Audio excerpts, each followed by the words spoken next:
মুখের কালো দাগ, চোখ, মেস্তা এবং ব্রণ নিয়ে চিন্তিত? আপনারা কি জানেন ড্রাগন ফলের খোসা যে আমরা ময়লা ভেবে ফেলে দিই তা আপনার ত্বককে ম্যাজিকের মতো উজ্জ্বলতা এনে দিতে পারে? একদম ঠিক শুনেছেন।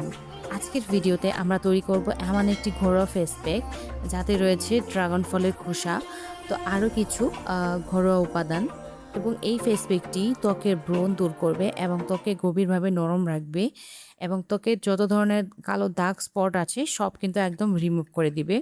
তবে এটা কিন্তু একদিনে সম্ভব না, কিছু সময় লাগবে। তো ধীরে ধীরে কিন্তু একদম রিমুভ করে দিবে মুখ থেকে সমস্ত ধরনের কালো দাগ ছোপ।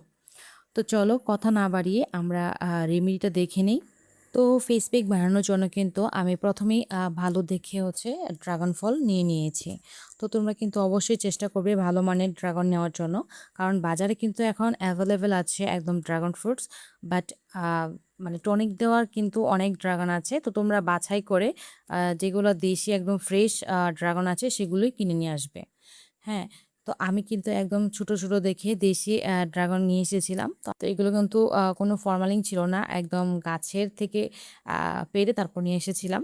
তো এই ড্রাগনগুলো আমি নিশ্চিন্তে কিন্তু মুখে ব্যবহার করতে পারবো। তো তোমরাও চেষ্টা করবে ভালো দেখে ড্রাগন নেওয়ার জন্য, না হলে কিন্তু মুখে প্রবলেম হতে পারে। সেক্ষেত্রে তোমরা ড্রাগনের খোসাটা ব্যবহার না করলেও পারো, শুধু ড্রাগনের ভিতরের অংশ থেকে নিতে পারো। তো আমি ড্রাগনের ভিতর থেকেও কিছু অংশ নিয়েছি, আর নিয়েছি খোসা থেকে কিছু অংশ। ড্রাগন ফলের খোসায় এবং ড্রাগন ফলে কিন্তু রয়েছে প্রচুর পরিমাণে অ্যান্টিঅক্সিডেন্ট ও ভিটামিন সি। ড্রাগনের খোসায় থাকা ভিটামিন সি ত্বকের মলিনতা ও রোদে পোড়া দাগ কমিয়ে ত্বক উজ্জ্বল করতে অনেক বেশি সাহায্য করে। এছাড়াও এটা ব্যবহার করলে কিন্তু বয়সের ছাপ রোধ করে। তো আমি অল্প পরিমাণ ড্রাগন ফ্রুটস নিয়ে নিলাম, তারপর এটাকে ভালো করে ম্যাশ করে নিব। তো তারপর আমরা এখানে অ্যাড করব ১ চামচ মতো বেসন। তো বেসন আমাদের ত্বকের জন্য কতটা উপকারী তা আশা করছি তোমরা কম বেশি সবাই জানো। আমাদের ত্বক থেকে অতিরিক্ত তেল আর মৃতকোষ দূর করে দেয়। তো বেসন কিন্তু আমাদের ত্বকের জন্য অনেক বেশি উপকারী, বিশেষ করে যাদের তৈলাক্ত ত্বক তাদের জন্য কিন্তু অনেক বেশি উপকারী এই বেসন। তো তারপর আমরা এখানে অ্যাড করব মধু। তো আমি এখানে 1/2 চামচ মতো মধু অ্যাড করে দিচ্ছি। মধু হচ্ছে ত্বকের যত্নে একটি জাদুকরী প্রাকৃতিক উপাদান। এতে রয়েছে প্রচুর পরিমাণে অ্যান্টিঅক্সিডেন্ট, অ্যান্টিব্যাকটেরিয়াল এবং ময়শ্চারাইজিং উপাদান, যা ত্বককে সুস্থ ও সতেজ রাখে এবং ত্বক করে অনেক নরম আর সফট।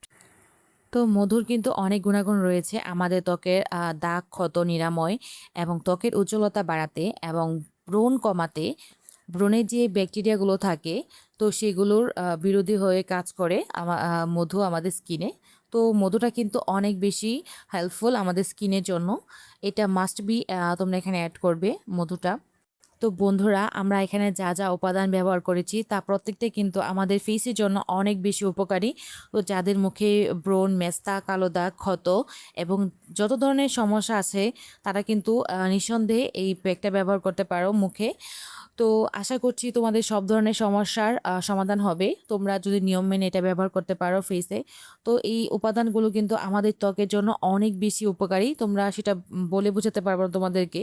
তোমরা যখন এটা ফেসে অ্যাপ্লাই করবে তখনই তোমরা কিন্তু এটা বুঝতে পারবে। তো তারপর আমি এটাকে মিক্স করার জন্য দিয়েছিলাম 2 চামচ পরিমাণ গোলাপ জল। তো তোমরা গোলাপ জলটা ব্যবহার করতে পারো অথবা নর্মাল পানি। তো ড্রাগন ফল, বেসন, মধু আর গোলাপ জল দিয়ে আমাদের এই জাদুকরী ফেস প্যাক রেমেডিটা কিন্তু তৈরি হয়ে গিয়েছে। তো এখন মুখটাকে খুব ভালো করে ফেস ওয়াশ অথবা নর্মাল পানি দিয়ে ওয়াশ করে তারপর কিন্তু এটা আমরা ব্যবহার করব মুখে। তো মুখে ব্যবহার করার প্রায় 15 থেকে 20 মিনিট এটা মুখে রেখে দিব। তো মুখে রেখে দেওয়ার পর এটাকে খুব ভালো করে নর্মাল পানি দিয়ে ধুয়ে ফেলবো। তাহলে কিন্তু আসল চমকটা তোমরা দেখতে পারবে। তো এটা তোমরা সপ্তাহে 2 থেকে 3 বার ব্যবহার করতে পারো। নিয়ম মেনে তোমরা যদি এটা সপ্তাহে 2 থেকে 3 বার ব্যবহার করতে পারো তাহলে রেজাল্ট দেখে তোমরা কিন্তু নিজেরাই বুঝতে পারবে। তো আশা করছি আজকের রেমেডিটা তোমাদের কাছে অনেক বেশি উপকারে আসবে। তো আজকে এখানেই দেখা হবে নতুন একটি ভিডিওতে। তো তোমরা কোন টপিকে ভিডিও চাও আর কেমন স্কিন কেয়ার ভিডিও দেখতে চাও আমাকে কমেন্ট করে জানিও। আর তোমরা কে কোথা থেকে আমার ভিডিওটা দেখছো সেটাও কমেন্ট করে জানিও। সবাই ভালো থেকো। আল্লাহ হাফিজ। আসসালামু আলাইকুম।